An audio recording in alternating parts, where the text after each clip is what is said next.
Зэрлэг амьтдаас амьд үлдэх таны заавал мэдэх хэрэгтэй 13 зөвлөгөө. Зэрлэг амьтдын дийлэнх нь хүмүүст гэмтэл учруулах боломжтой, зарим нь бүр өхөлт хүргэж боломжтой байдаг. Та энэхүү судалгааг хараад жаахан айж магадгүй. Аврах загас жилд дунджаар 6 хүний үхлийн шалтгаан болдог. Чон жилд дунджаар 10 хүний үхлийн шалтгаан болдог. Харин арслан дунджаар 22 хүний амьд хүрдэг. Заан буюу аврах том өхөөрдөм амьтан маань жилд багадаа 500 хүний үхлийн шалтгаан болдог. Усны өхөр заантай адилхан буюу жилд багадаа 500 хүний амьд хүрдэг. Матвар аврах загаснаас илүү аимшигтай болсон. Жилд дунджаар 1000 хүний үхлийн шалтгаан болдог. Харин нэгдүгээр байранд буюу хамгийн их хүний үхэлд хүргэдэг амьтан бол могой. Тэрээр жилд дунджаар 100,000 хүний амьд хүрдэг. Ийм учраас танд сэрэмжлүүлэх болох үүднээс өөрийгөө хамгаалах, шаардлагатай үед өөрийн амиач аврах боломжтой 13 аргыг танилцуулж байна. Бичлэгээ эхлэхээс өмнө subscribe хийж амжаагүй бол subscribe хийгээд бичлэгэн дээрээ лайка дараад үзвэл ноён ногоон нь дараагийн бичлэгээ илүү хурдан оруулах боломжтой. Дугаар 13. Аврах загас буюу акул.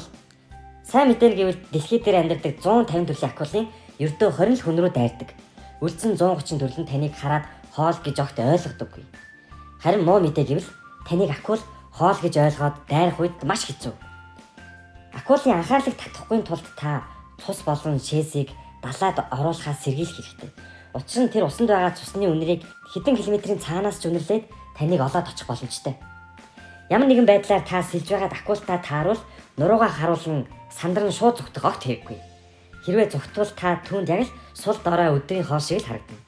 Харин аврах загсанд баригдсан бол та түүний нүд болон заламгаа руу дайрах хэрэгтэй. Энэ нь түүний хамгийн эмзэг хэсэг. Бусад зүйлтэй ноцтолдоод та ямар ч үр дүнд хүрэхгүй. Дугаар 12. Kangaroo буюу эмж. Эмж нь танд аюул учруулах боломжтой амьтдын нэг. Гэхдээ та түүний нутаг дэвсгэр дээр орсон, халдсан үед тэр тань руу дайрна. Энэ үед тэрээр аюулыг мэдэрдэг.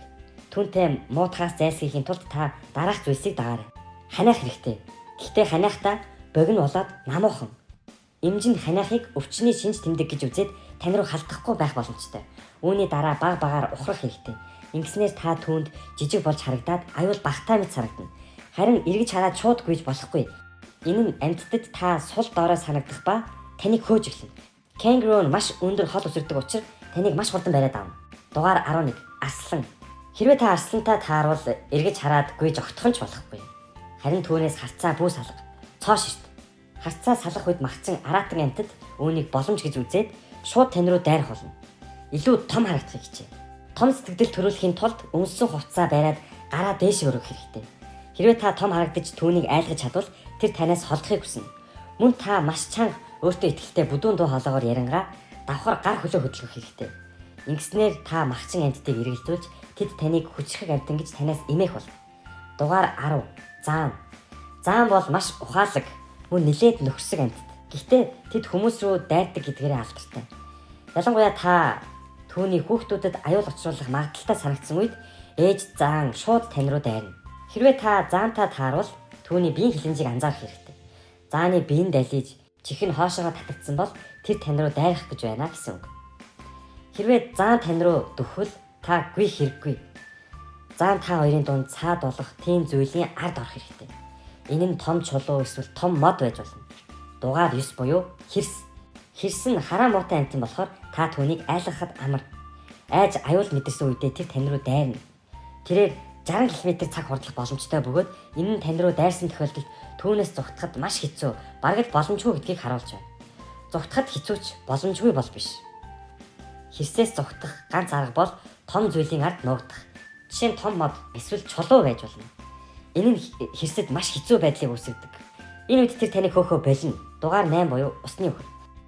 Усны өхөр нь маш өхөөртөн харагдаж байна. Гэхдээ энэ зүгээр зураг гэдгийг та мэдэх хэрэгтэй. Усны өхөр нь хүнд маш хүнд аюул учруулах боломжтой. Тэд нар өөрсдийн жингээ үл харгалзан цагт 30 км цаг хурдлах боломжтой. Тэд байнга илдэг тайван байдаггүй. Тэд нарыг уурлуулах нь маш амархан зүйл. Маш халуун өдөр өвс болон бутанд орохгүй байхыг хичээгээрэй. Учир нь тэд усны түвшин бага байгаа үед бут болон өндөр үсний дунд халуунаас зүгтэж ордог. Тэднээс зүгтхийн тулд та модонд авирч болно. Эсвэл ихц толгод руу яваад тэднийг явтал нь хүлээх хэрэгтэй. Дугаар 7 буюу бух. Бухнууд улаан өнгө рүү дайрдаг гэж хүмүүсийн дунд тархсан нийтлэг буруу ойлголт байдаг. Улаан өнгө болоод бусад ямар ч өнгийг үл хамааран бух зөвхөн хөдөлгөөн л дагдаг.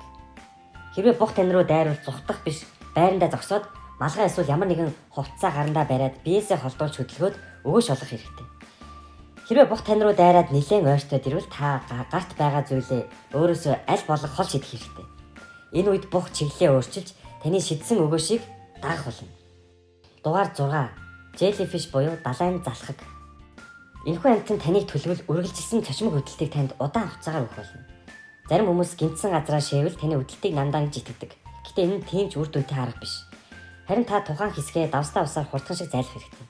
Дан цэвэр усаар угаах нь хөдөлтийг улам нэмэгдүүлдэг. Гараараа хүрхгүйгээр саваа мод эсвэл гартаа байх жижиг зүйлээр түүнийг өөрөөсөө холдуулах хэрэгтэй. Хэрвээ танд түлэгдэлтийн эсрэг тос байгаа бол түлэгдсэн газраа түрхээрэй. Дугаар 5. Crocodile буюу матар. Матарны ирүү дэлхий дээр хамгийн хүчрхэг ирүү. Тийм учраас таныг хідэн хэсэг болгох нь түнд хамгийн амархан зүйл. Хэрвээ та матарт баригдвал шууд нүд рүү цохих хэрэгтэй. Нүд бол матруудын хувьд хамгийн эмзэг хэсэг. Матар тань руу хуурай газар руу дайрж байгааг та мэдвэл хамгийн түрүүнд хамгийн чангаараа ойлгох хэрэгтэй. Үүний дараа зүхтахдаа шууд чигээрээ гүйх биш, зигзаг хэлбэртэй гүй. Ингэж гүйнгээ хамаг чангаараа ойлгох нь хамгийн зөв зам. Таныг усанд байхад матар усан дотор байвал та усыг хөдлөхөө болох хэрэгтэй. Мөн орилох чимээ гаргаж огтхон ч болохгүй. Энэ нь матрын анхаарлыг татна. Тиймээс чимээ гаргахгүй мөн айжмаар хөдлөөд уснаас гарах хэрэгтэй. Дугаар 4. Snake буюу могой. Ихэнх могоонууд хоргүй мөн хүнд аюул учруулдаггүй. Хүмүүсийн 80% нь могоог барих гэж байгаад хазуулдаг.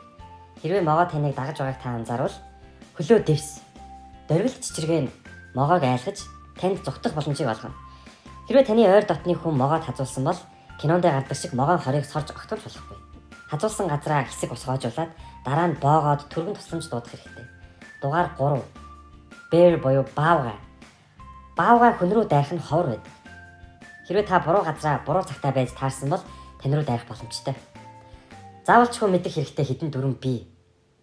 Огтхон ч битгийгүй. Хэрвээ гүйвэл та сул дорой өдрийн хоошиг харагдана. Зэрлэг амьтдаас зүгтсэн үед тэд гүйж буй амьтдыг сул дорой гэж зүүн совингоороо ойлгоод хөөх болно. Хэрвээ та баавганаас гүйгээд зүгтэж чадна гэж бодож байвал наад бодлоо авчхай хэрэгтэй. Баавга цагт 50 км/цаг хурлах боломжтой. Баавга таныг хөөж байгаа үед газар хөвтөд бие хумаад бөмбөг шиг болгоод гараараа хүзүүнийхээ ар хэсгийг хамгаалаад өссөн мэт жүжигэл. Ингэснээр баавга таныг аюулгүй гэж үзнэ.